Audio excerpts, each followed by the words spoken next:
பெண்களே, இந்த பதிவு ஒட்டுமொத்த பெண்களை தாக்கும் நோக்கத்தில் செய்யப்பட்டது அல்ல. சமுதாயத்தில் தெரிந்தோ தெரியாமலோ சில தவறுகளை இழைக்கும் பெண்களை திருத்தும் நோக்கத்திற்காக போடப்பட்ட பதிவு. தவறுகள் இருந்தால் தாழ்மையுடன் மன்னிக்குமாறு கேட்டுக்கொள்கிறேன். உங்களின் அன்புள்ள ஆர்ஜே சீதா ரவிச்சந்திரன். நன்றி, வணக்கம். ஜெய் ஹிந்த்.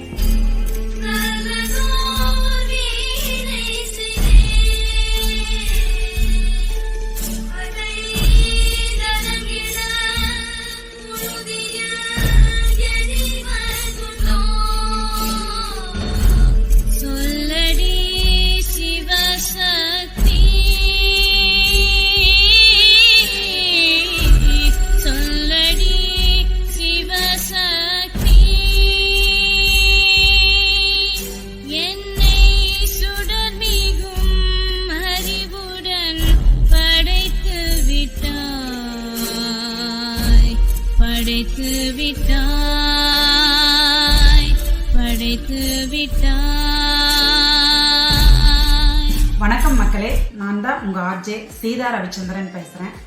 நான் ஒரு லாயர் மற்றும் தன்னம்பிக்கை பேச்சாளர். இப்பொழுது பாமரன் பேச்சு என்ற தலைப்பில் சமூக அவலங்களை பற்றி பேசிக் கொண்டிருக்கிறேன். இப்ப நடக்கிற பாலியல் வன்முறைகளுக்கு காரணம் அதிகப்படியாக பெண்களாகத்தான் இருக்கிறார்கள். அதற்கு 5 முக்கிய காரணங்கள் உண்டு. அதற்கு என்னென்ன காரணங்கள் என்றால் 5 காரணங்கள் இருக்கிறது. அதுல நம்பர் 1 பெண்களோட பொறுப்பின்மை. நம்பர் 2 பெண்களுடைய அதிக நாகரிக மோகம். நம்பர் 3 பெண்களுடைய அகம்பாவம். நம்பர் 4 சமத்துவம் வேண்டும் என்ற அடிப்படையில் ஆண்களை பற்றி அவதூறாக பேசுவது, பெண்ணியம் பேசுவது போன்ற போன்ற குற்றங்களை பேசி திரிவது. 5வது சுயநலம். தான் மட்டும் நன்றாக வாழ்ந்தால் போதும் என்ற சுயநலம். இந்த 5ம் களையப்பட்டு எரிந்தால் ஒழிய பெண்களுக்கு நன்மை கிடைக்க போவதில்லை. டிக்டாக்ல பேசின அபிராமியுடைய சம்பவத்தை கேள்விப்பட்டிருப்பீங்க. தன்னுடைய சுய நோக்கத்திற்காக 2 குழந்தைகளை கொன்னுட்டு இன்னொருத்தங்க கூட போய் வாழணும்னு போய் இன்னைக்கு தண்டனை அனுபவிச்சுட்டு இருக்கிற அபிராமி இன்சிடென்ட்டை நம்ம எடுத்துக்கலாம். இப்போ நடந்த கோவை சம்பவமே அதற்கு ஒரு எடுத்துக்காட்ட அமையுது.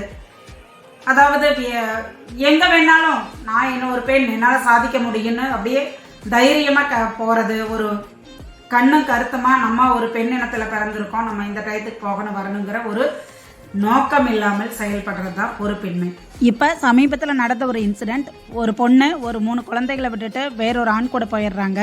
அந்த பொண்ணோட கணவன் அந்த 3 குழந்தைகளை கொன்னுட்டு, அதாவது இப்போ ஜெயிலில் இருக்கிறத கேள்விப்பட்டிருப்பீங்க. பெண்களுக்கு பெண்களே தலை குனிய வேண்டிய நிலைமையில இருக்கு.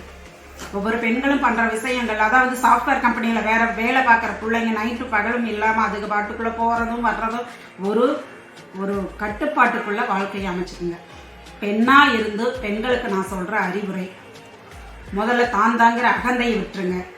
2வது எல்லாமே ஆண்கள் மேலதான் குற்றம் சொல்லி ஆண்களை ஒரு எதிரியாவே பாவிச்சு அந்த சமுதாயத்துல நம்மளுக்கு அவங்க எதிரி அப்படிங்கிற ஒரு மனப்பான்மையை மறந்துட்டு நல்ல ஒரு மனப்பான்மையை வளர்க்கக்கூடிய ஒரு முறையை பின்பற்றுங்க. 3வது அதிக கவர்ச்சியான உடை.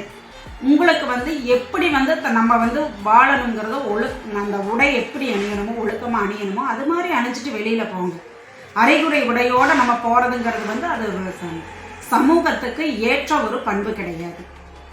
4வது பேராசை. அளவுக்கு அதிகமான நகை வாங்கணும், அளவுக்கு அதிகமான சொத்து வாங்கணும், அளவுக்கு அதிகமான பணம் சேர்த்தணும் அப்படிங்கிறதுக்காக மற்றவங்களை அழிச்சிட்டு நம்ம அதை சேர்த்தி வாழணுங்கிற ஒரு மனப்பான்மையை மறந்துடுங்க. ஒரு கட்டுப்பாட்டுக்குள்ள வாழ்க்கையை அமைச்சுக்குங்க. பெற்றோர்கள் நம்மளை கல்விக்கூடத்துக்கு அனுப்புறாங்களா, நம்மளை பொது இடங்களுக்கு அனுப்புறாங்களா, அந்த பெற்றோர்களுக்கு நல்ல குழந்தைகளை மறுபடியும் வீட்டுக்கு சேருங்க. அதே மாதிரி பெற்றோர்கள் உங்க பெண் குழந்தைகளை வெளியே அனுப்புனீங்கன்னா அந்த குழந்தைகள் சேஃபா சேருதா, எங்க இருக்கு என்ன அப்படிங்கிறத கூப்பிட்டு கேட்டு அந்த பெண் குழந்தையை பராமரிக்கிறது, அதுகளுக்கு நல்லது சொல்லி தர்றது, இதையெல்லாம் கரெக்டா ஃபாலோ பண்ணுங்க. கேட்கிற உடையெல்லாம் வாங்கி கொடுத்து அது அறகுறையை அலையிற மாதிரி செய்யாதீங்க. முக்கியமான சொல்றது என்னன்னா, சமூக ஊடகங்கள்ல அதாவது பெண்ணுக்கு பெண்ணே வெக்கப்பட வேண்டிய சூழ்நிலையில தான் நான் பேசிட்டு இருக்கிறேன். சமூக ஊடகங்களை அரைகுறை ஆடையோட போடாதீங்க.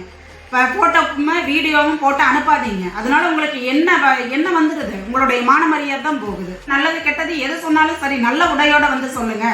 ஏன் அரையுறை ஆடையோட வந்து ஒரு பெண்ணினத்தையே வந்து இழிவுபடுத்துற மாதிரி பண்றீங்க?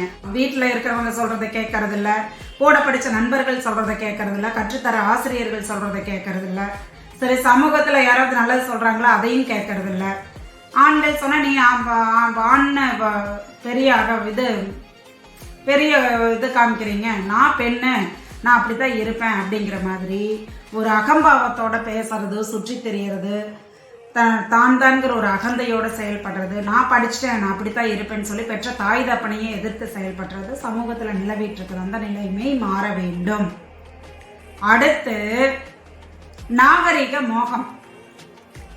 வெளிநாட்டில் இருக்கிற கல்ச்சரை நம்ம நாட்டுக்கு கொண்டு வர்றது. வெளிநாட்டு மக்கள் எப்படி வாழ்றாங்களோ அது மாதிரி நம்ம நாட்டிலையும் வாழணும்.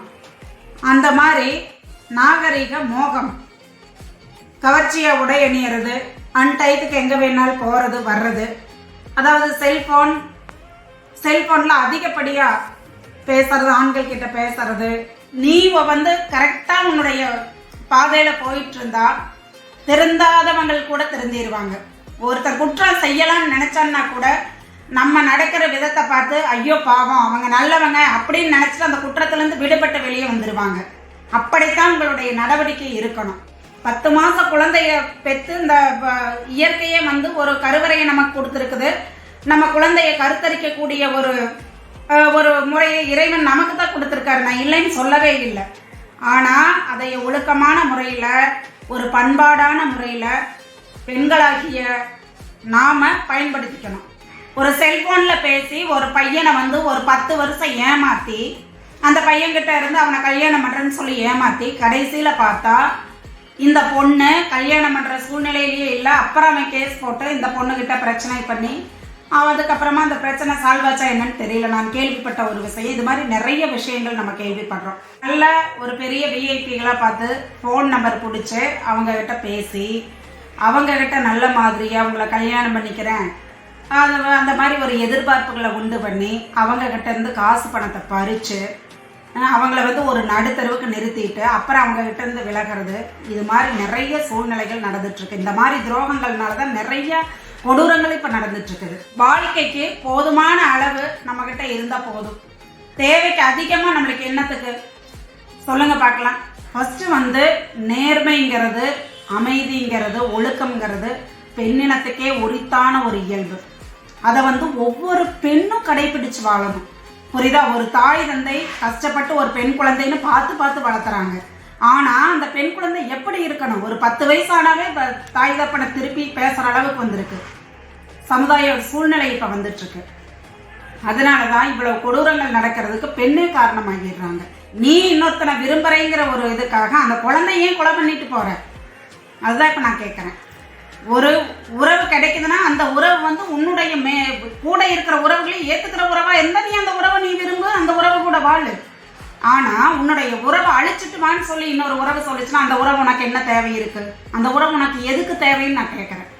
தன்னுடைய சுயநலத்துக்காக தான் பெத்த குழந்தைகளையே கொண்டுட்டு ஓடுறதும், பெத்த குழந்தைகளை எங்கிட்டாவது ஒரு பக்கம் இது விட்டு போட்டு ஓடுறதும், அந்த குழந்தைகளை பாதுகாப்பான முறையில் உன்கிட்ட வச்சுக்கிட்டு நீ இன்னொரு உறவை தேர்ந்தெடு. நம்ம வேண்டான்னு சொல்லலை.